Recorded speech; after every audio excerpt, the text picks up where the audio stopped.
some good work, and all the track staff here are going to be working really hard today because it's going to be a heck of a show. And we'll go around one more time, get a good look at them. So we have 7 trucks on track. How many will we have left by the end of it? They should take it fairly easy here in this race. Obviously, they have a second heat race to come and then a feature later on. So I think they take it fairly easy, but the race is the track to the first race of the night. Here we go, race fans. This is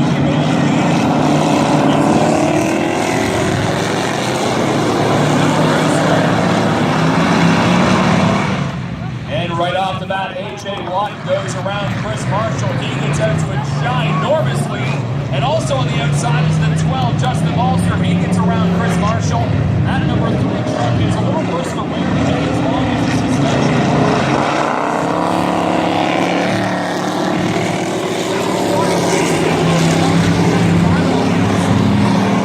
The top 3 are going to break away a little bit, but watch that 55. I think he's got something today. Oh yeah, he is moving up through. Gets around Sean Sanford. Now he's going to try and crack the top 3.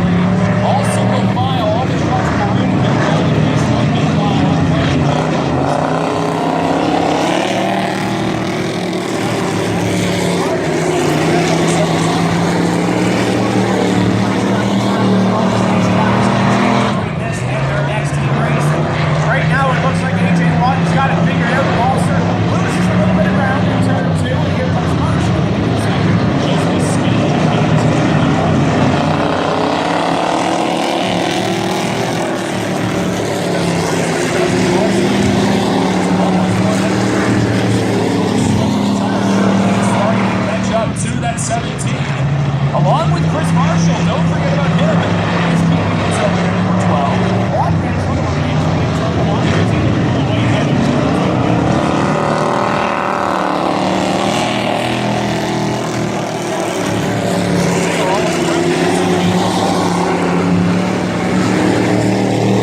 Jeff is way off the track. He is getting out of that truck, though. I can see him hopping out.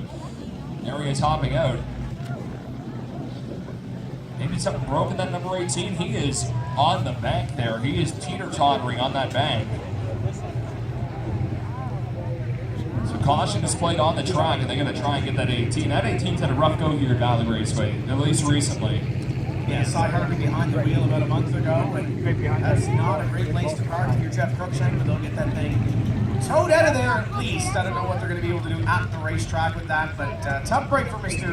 Cruikshank. Yeah, tough break for sure, so they're going to tow him out. He may be able just to get it back on track. We do have another heat and then a feature coming up for the trucks. It's the same for every class here. And that was shaping up to be a really exciting finish, and it's going to get really interesting because they're going to tighten up again, bring them all together. A big block by AJ Watt. That was a demanding block, trying to hold off a fast-charging number 12. Watt struggling a little bit down at Mr. number 1. He's a little bit better off at 2, and as you can see in 3, it's starting to dry on the inside, and Watt seems to be a little bit better on the dry. Balser seems to get that run in the slicky stuff, as you mentioned, over there in turn 2, and Marshall had a great one as well, keeping up with the 12 and 17. So I think this might be a 3-truck race, but part of it might have something too. It could, and Sean Sanford's been very consistent this year too. I think if you have a total number of second place finishes, he's got to have at least 6 or 7 of them. That truck is always a threat towards the end of the day. But we can see them trying to pull out the team of Jeff Cruikshank, Legends driver all over the Maritimes, including in Scotia Speed World, and got to see him last weekend at the finale race for the Maritime Parts and Trucks Pro Stock Tour. The Maritime League Legends wrapped up their year, and he did pretty good this year. he had to use his backup car for that final race of the season. But he's gone through a couple of cars, and it looks like a truck here so far. You have those years in racing, though. You have strings of bad luck, and Jeff has also seen the other side of it, where he's gone to victory lane. Well, it's not a cheap man's sport, I'll tell you that, and not just coming from an announcer perspective. Just all the damages that can happen, and unfortunate wrecks and extra costs, and a little bit of everything.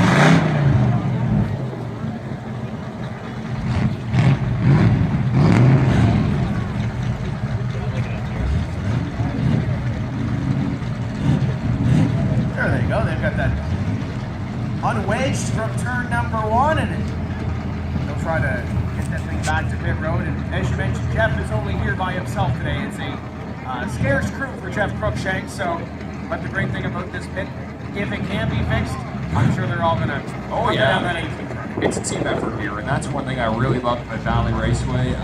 Other drivers help out other drivers when needed. They'll not even just lend a wrench, they'll jack the whole car up for you if you need a hand, especially with Jeff Cruikshank there. He doesn't have his crew with him really here today, so he is flying solo. We'll get that all fixed up shortly. I can see the Kinsmen behind the bleacher area. They are doing the 50-50 today, and we can support them and support your own wallet. Grab your 50-50 tickets. We usually draw that towards the end of the afternoon. You got some 50-50 tickets, right, Tim? You want to try and win some money? I do. It's been a costly weekend at Penny Raceway. Yeah, for sure. So grab your 50-50 tickets and we'll be all good to go. I can see your buddy Rational Richard is here just right of us. Yeah, Richard and Ken are here. Our Rookie of the Year in Lightning, Paige Drake, is here as well. Everybody's coming out. It's the end of the season, right? End of the season. What do you think? You guys race here sometime? Thumbs up. Yeah, we'd love to see you out here.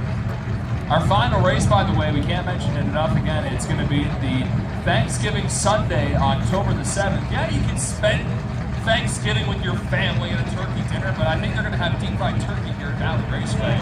You can enjoy it here at the Church of Acceleration on the dirt. Deep fried turkey. So I believe this is going to be a great white checker because we're approaching the white flag lap, the final lap here, if you will. And then we'll get that salt and pepper flag eventually. Okay, Captain. We'll get him going around again here. Justin Balser is on the inside of the 17. I wonder. That was halfway. That was halfway, Mike. Okay, so it's the first race. Got to shake off the rust a little bit. So we are only halfway through.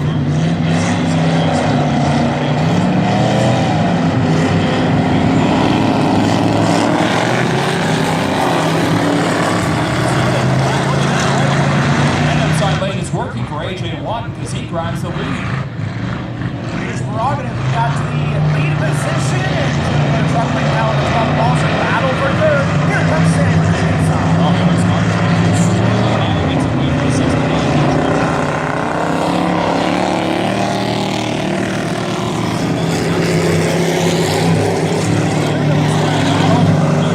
Top two getting away from the 3. AJ Watton still the leader of the 17.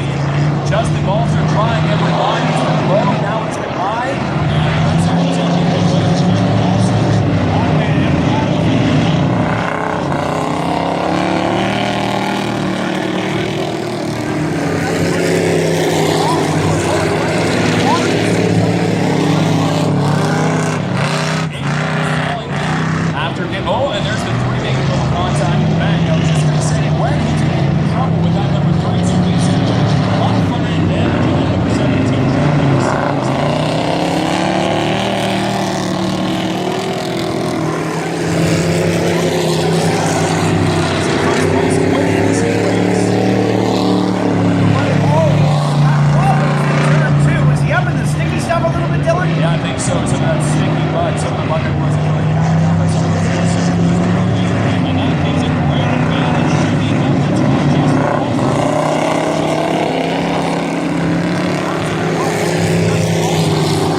I'm sure the AJ Watton fan base didn't like that finish.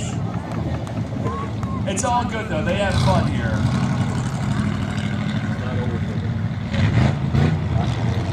Justin waving around and waving the checkered flag. Keep him waving as he comes around waving that checkered flag.